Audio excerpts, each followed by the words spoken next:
아무래도 이 연말이다 보니까 뭘 하든지 지난해의 여러 가지 것들을 이렇게 돌아보게 됩니다. 어떤 변화가 있었는지, 또 어떤 부분들이 달라지고 있는지 이런 것들을 이제 체크도 하고 또 통계도 내보고 있습니다. 이따 예배가 끝나고 나면 당회를 통해서도 더 자세하게 안내하게 되겠지만, 사실 우리 교회에도 이렇게 쉽게 체감할 수는 없겠지만 여러분들이 조금씩 느껴질 수 있는 부분들이 몇 가지 변화들이 있습니다. 물론 그 가운데는 긍정적인 신호도 있고요, 또 어떤 경우에는 이렇게 부정적인 수치들도 있습니다.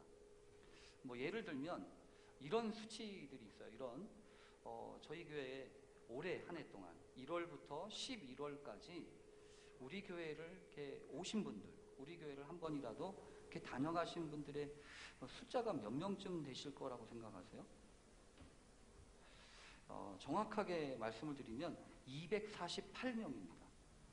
그러니까 248명이 우리 교회에 등록되지 않으신 분인데 교회를 다녀가셨어요. 그러니까 우리가 보통 한 130에서 150명 정도가 모이는데 한 248명 정도 이렇게 된다면 이게 10월 달까지, 11월 달까지예요. 그러니까 2부 예배만. 그러니까 오늘 이 자리에도 아마 나도 있나? 그렇게 생각하실지 모르겠어요.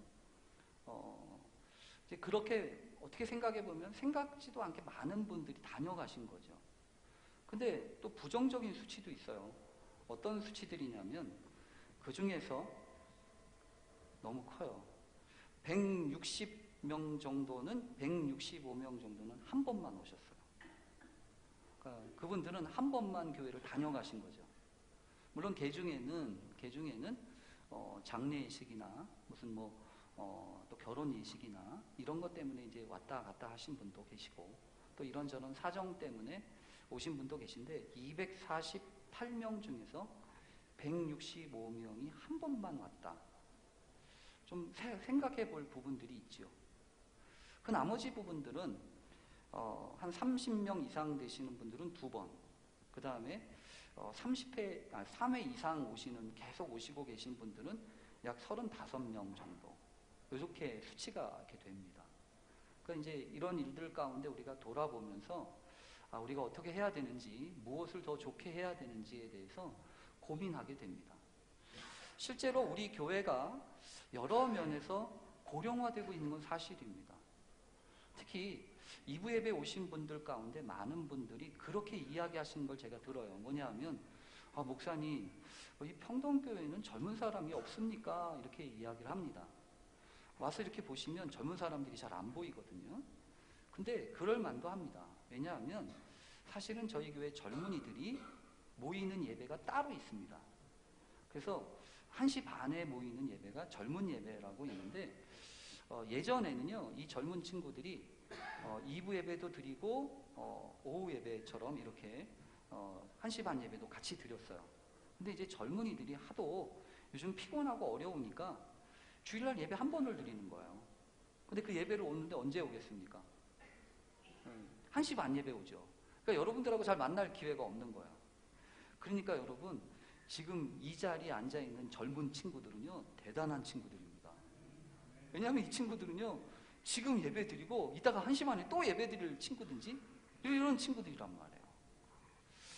그래서 한편으로는 여전히 고령화되고 있지만 사실은 우리 교회에 이렇게 저렇게 봤을 때 교회 학교, 그리고 특별히 우리 청년부에 사람들이 많이 늘어나고 있는 건 사실이에요.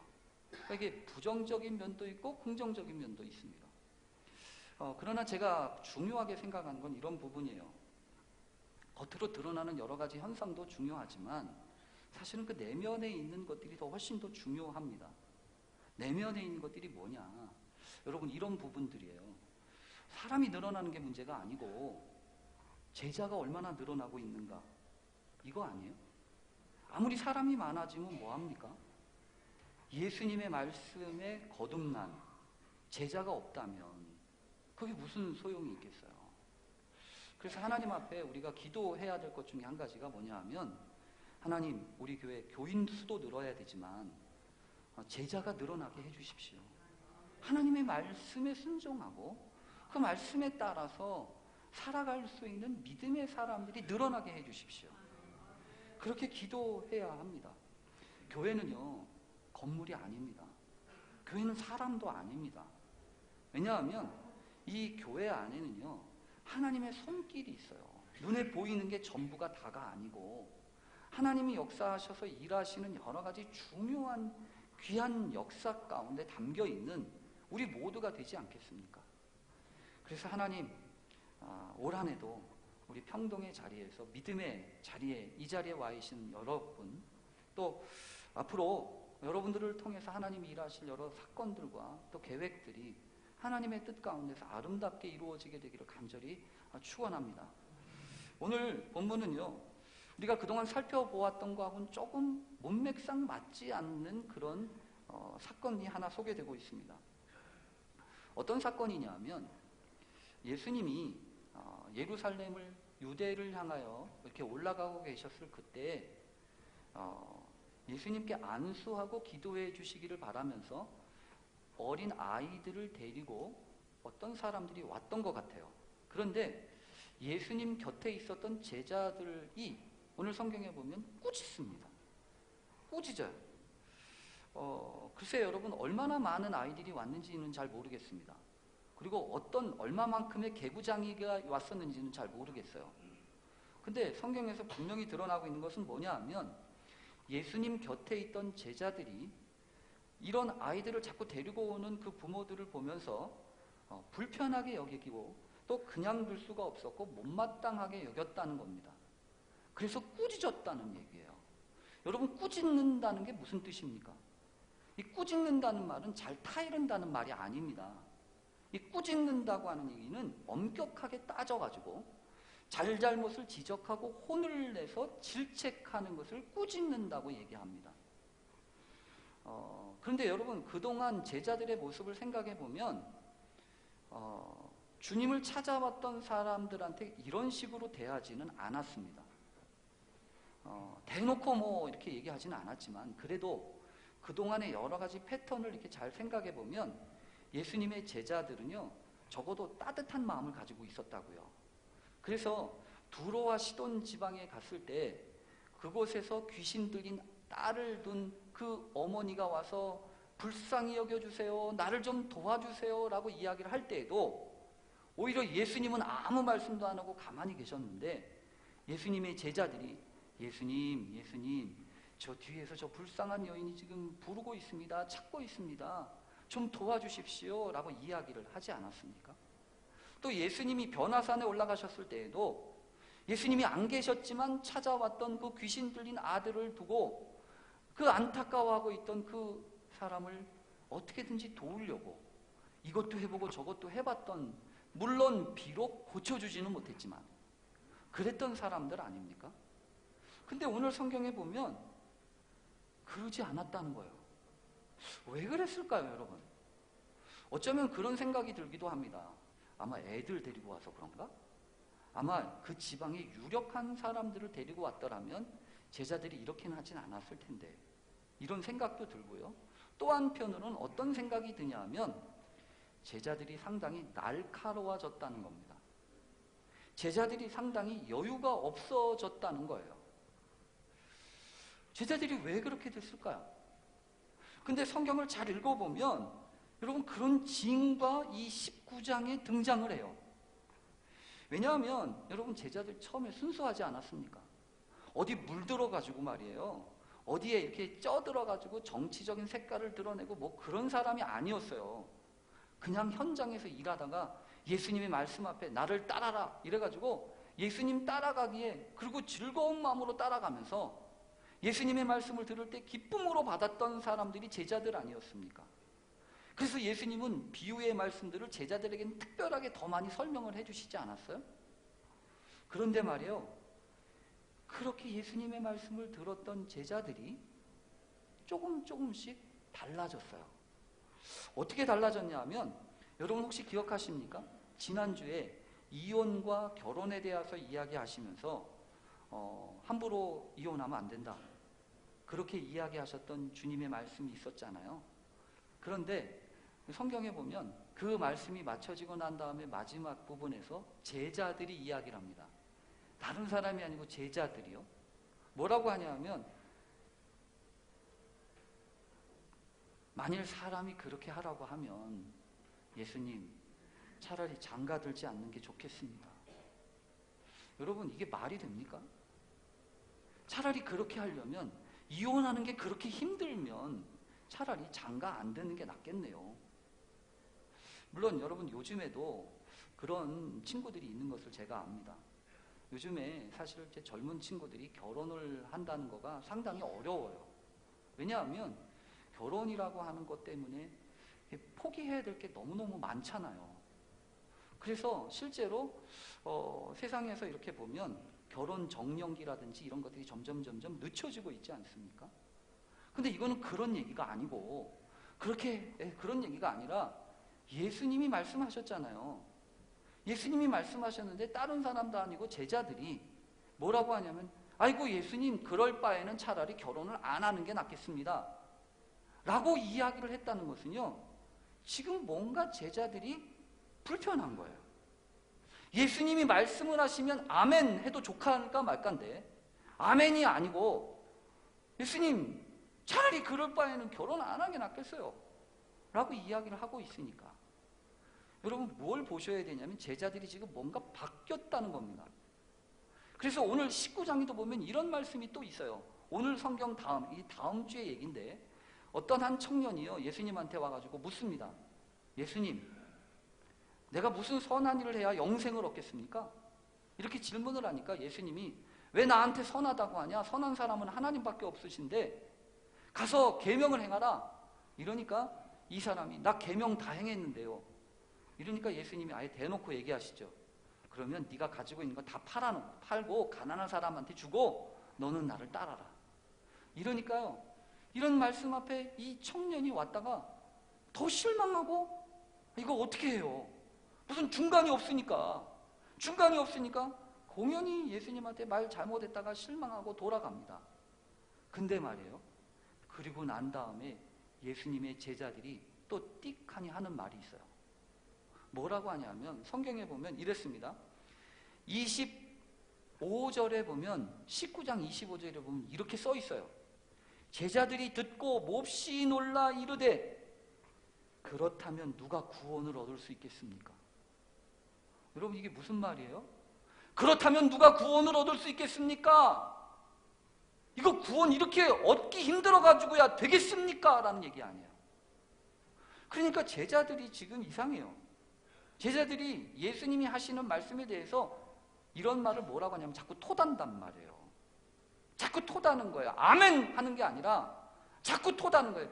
그런데 예수님 지금 현실은 그게 아니에요. 저게 아니에요 라고 얘기한단 말이에요. 그랬던 제자들이 지금 꾸짖고 있다는 거예요. 원래 이런 제자들이 아닌데 저는 이 말씀 보면서 제자들이 지금 마음이 여유가 없구나. 제자들이 지금 뭔가 짜증이 나 있구나 라는 생각이 들어요.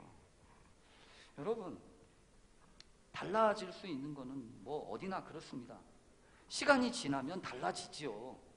나이는 들고 그리고 힘은 빠지고 머리는 희고 그럴 수 있잖아요. 근데 겉은 달라지는 건 괜찮아요. 그런데 속알맹이까지 달라지면 안 되잖아요. 마음 중심까지 달라지면 안 되잖아요. 그래서 오늘 말씀을 읽는데 그런 생각이 드는 거예요. 하나님, 내가 올해 이렇게 지났는데 이렇게 보니까 내 마음도 처음에 시작했던 마음은 다 어디 내팽개치고 서운한 마음이 나한테 있는 거 아니에요. 좀 짜증난 마음이 있는 거 아니에요. 더군다나 여러분 오늘 마태복음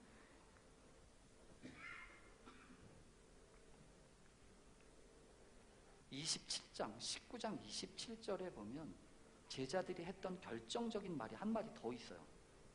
뭐라고 했냐면 이에 베드로가 대답하여 이르되 보소서 우리가 모든 것을 버리고 주를 따라 싸운데 그런즉 우리가 무엇을 얻으리이까? 여러분 이 말은 어떻게 들리냐면 요즘 우리가 잘 마음속에 생각하면서 하는 말처럼 들려요. 주님 나 오랫동안 이렇게 이래도 저래도 신앙생활 했잖아요. 나 이래도 저래도 기도했잖아요. 나 말씀대로 살려고 애썼잖아요. 그러면 이런 거 저런 거 좀 해결해 주셔야 되는 거 아니에요? 신앙생활 한다고 했는데 나한테 지금 주어진 게 뭐예요? 라고 이야기하는 그 마음이 이 제자들의 마음이라고요. 그러니까 꾸짖는 거예요. 그러니까 짜증내고 있는 거예요. 여러분, 그런데 이 짜증을 내거나 꾸짖어가지고 삶이 바뀝니까? 안 바뀌잖아요. 저도 잘 보니까 저도 짜증을 내더라고요. 누구한테 짜증을 내냐면 저는 저희 집 개한테 짜증을 내요. 그래가지고 제가 집에 들어가면 강아지가 막 이렇게 저렇게 하는데 제가 참 나쁜 놈이에요. 왜냐하면 걔가 말도 못하고 걔가 얼마나 약해요. 근데 좀 잘 대해줘야 되는데 이놈의 개가 가끔 가다 보면 해서는 안 되는 일을 한단 말이에요. 그러면 저는 막 자꾸 꾸짖어요. 네가 그러면 되냐? 여기 살려면 이러면 되냐? 아무리 꾸짖는데 말을 안 들어보고요. 말을 안 들어보고. 사람이나 짐승이나 이렇게 꾸짖어가지고는 되는 게 아니라는 생각을 제가 하게 돼요. 여러분, 그런데 더욱 중요한 거는 강아지 문제가 아니고요. 남이 문제가 아니에요. 내 자신이 문제예요. 오늘 말씀을 준비하고 당회를 준비하는데 왠지 제 마음속에 불편함이 있더라고요. 불편함이라고 하는 거는 지금 제자들이 어린이들 데려와가지고 막 부산하게 하는 것을 보면서 짜증을 내고 꾸짖었던 것처럼 제 마음 가운데 막 꾸짖으려고 하는 마음이 있는 거예요. 왜 그런가 봤더니 내 뜻대로 안 되니까. 내가 생각하고 내가 기대했던 대로 안 되니까. 그 마음이 막 올라오는 거예요. 근데 오늘 성경에서 그러잖아요. 예수님이 그렇게 꾸짖는 사람들을 보시고서 예수님이 뭐라고 하시죠? 이렇게 얘기하세요. 예수께서 이르시되 어린아이들을 용납하고, 어린아이들을 용납하래요. 꾸짖지 마. 꾸짖어서 달라지는 거 아니야. 용납해줘라라고 얘기하시지 않습니까? 용납이라고 하는 게 여러분 어떤 겁니까? 용납이라고 하는 건 상당히 중요한 말이에요. 왜냐하면 여러분, 교회도 그렇습니다. 교회도요, 내가 교회를 다니는 거하고 내가 교회에 용납된 거하고는 틀려요. 여러분, 교회 올 수 있어요. 아까 말씀드렸잖아요. 248명이 교회 왔다고. 근데 그 교회에 왔던 사람들이 용납받았던 경험은 도대체 얼마나 될까요? 아, 이 사람들이 나 환영하는구나. 이 사람들이 나 지금 인정해 주는구나. 이 사람들이 나 지금 받아주고 있구나. 여러분, 그런 마음이 있어야 되는 거 아니에요? 잘하기 위해서는요, 반드시 필요한 게 용납이에요. 용납이라고 하는 거는 조건이 붙지 않습니다. 이래서 저래서 안 돼가 아니라 뭐 이랬다고 저랬다고 거기에 토달기 시작하면 꾸짖는 거잖아요. 근데 꾸짖는 게 아니고 용납하는 거예요. 근데 용납이라고 하는 것은요, 상당히 중요한 신앙적인 모토가 있어요. 왜 모토가 있냐면, 여러분, 용납하려면 어떻게 해야 되는데요? 용납하려면 뭘 해야 되는데요? 용납하려면요, 아까 말씀드렸잖아요. 믿어야 돼요. 용납하려면 믿어줘야 돼요. 이 사람은 못 믿어도 하나님을 믿어야 된다고요. 아까 말씀드렸죠. 부정적인 것과 또 긍정적인 걸 같이 볼 수 있다고. 제가 어저께 어떤 청년하고 이런저런 이야기를 하다가 결혼에 대한 이야기를 하면서 그런 얘기를 했어요. 야, 결혼을 하려면 하나님이 결혼에 대해서는 특별한 계획이 있으신 것 같아. 왜냐하면 결혼이라고 하는 걸 제도를 통해서 하나님이 우리에게 가르쳐 주시려고 하나님이 그렇게 제도를 만드시지 않았을까? 그래서 내가 혼자 평생 사는 것도 의미가 있겠지만 그런 사람들한테 제가 꼭 권하는 건 누구하고 꼭 결혼을 하라는 거예요. 일하고 결혼을 하든지 아니면 교회하고 결혼을 하든지 아니면 뭐하고 결혼을 하든지. 그래서 그 결혼의 관계, 결혼이라고 하는 건요, 특별한 관계예요. 여러분, 혈연 관계가 아니잖아요. 혈연이라고 하는 거는 특별하게 얽혀 있는 거예요. 근데 이 결혼이라고 하는 거는 전혀 낯선 사람들이 만나가지고 언약하는 겁니다. 약속하는 거예요. 그 약속의 관계 속에 들어가는 거예요. 약속의 관계 속에 들어가니까 이거는 뭐냐면 믿음으로밖에 해석이 안 돼요. 믿을 수 있어야 결혼하죠. 그리고 결혼한다면 그 믿음을 지키는 거 아니겠어요? 근데 제가 그 얘기를 했어요. 그 결혼의 관계에 들어가려면 처음부터 해야 될 게 하나 있다. 뭐냐 하면 포기야, 포기. 여러분 그렇지 않아요? 결혼하려면 포기해야 돼요. 혼자 멋있게 잘 살려고 하는 거 포기해야 돼요. 결혼하려고 하면 나 혼자 맛있는 거 먹고 내 시간 갖고 이런 거 다 포기해야 된다고요. 그런데 여러분, 포기는 거꾸로 말하면 포기가 전부가 아니에요. 선택하는 거지. 그렇잖아요. 내가 한 여자를 결혼하기 위해서 다른 사람들을 다 포기하는 거 아니에요. 그러고 나서 선택하는 거 아니에요. 그러니까 여러분, 포기했다고 생각하는 사람은 늘 부정적이에요. 늘 손해 놨다고 생각하고 아쉽다고 생각해. 근데 선택이라고 생각하면 그만큼 귀해지지 않아요? 여러분 오늘 말씀을 보면서 그렇다는 거죠.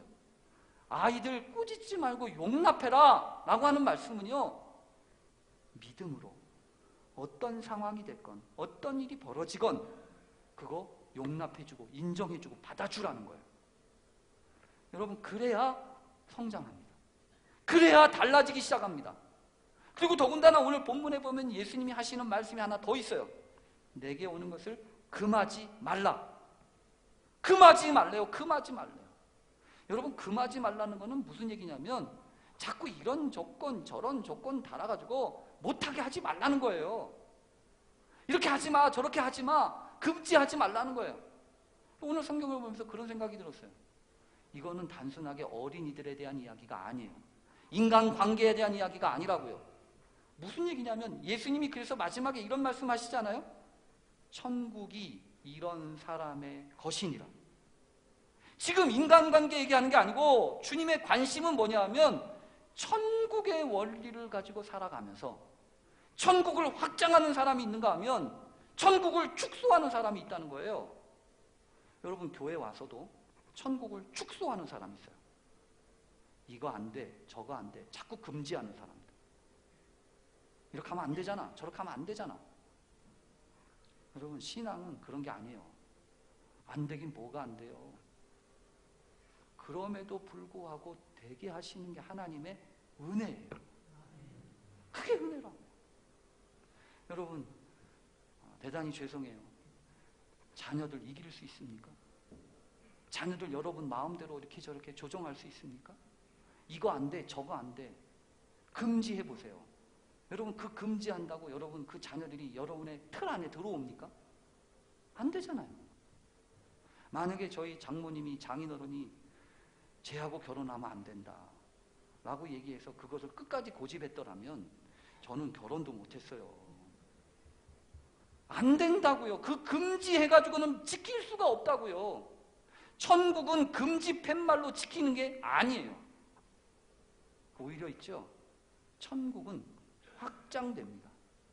믿음으로 응답할 때, 용납하기 시작할 때, 부족함과 연약함에도 불구하고 하나님이 그 일을 통해서 일하실 것을 믿음으로 하나님 앞에 나아갈 때 나는 포기했어도 하나님이 역사하세요.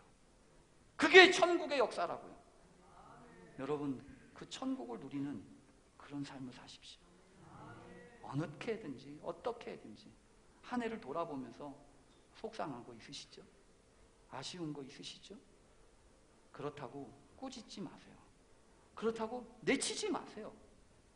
다 용납하시자고요.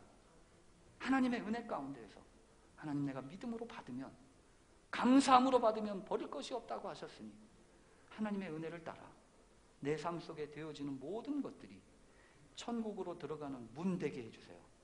은혜로 들어가는 문 되게 해주세요. 믿음으로 은혜로 감당할 때 여러분의 삶 속에 있는 고난과 고통도 하나님이 허락하신 은혜의 통로가 되리라고 믿습니다. 그런 은혜가 있는 저와 여러분 되시길 간절히 축원합니다. 우리 기도하겠습니다. 하나님 아버지, 어느쯤 해야 만족스럽겠습니까? 내 안에 헛바람 들어있고 내 안에 작은 것 감사하는 마음 잃어버려서 어느 틈엔가 순수했던 마음, 진실했던 마음 다 내려놓고 하나님 앞에 짜증만 부리고 있는 것은 아닌지 돌아보게 됩니다. 주여, 우리를 불쌍히 여겨 주시기를 원합니다.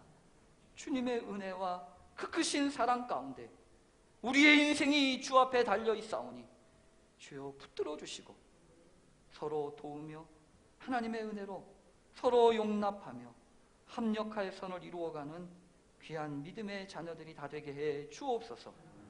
우리의 자녀들을 주 앞에 맡깁니다. 우리의 부모님들을 주 앞에 맡깁니다. 나의 일터를 주 앞에 맡기고 이 교회를 주님 앞에 맡깁니다. 하나님이 주관하시고 사용하여 주옵소서. 예수님의 이름으로 기도합니다. 아멘.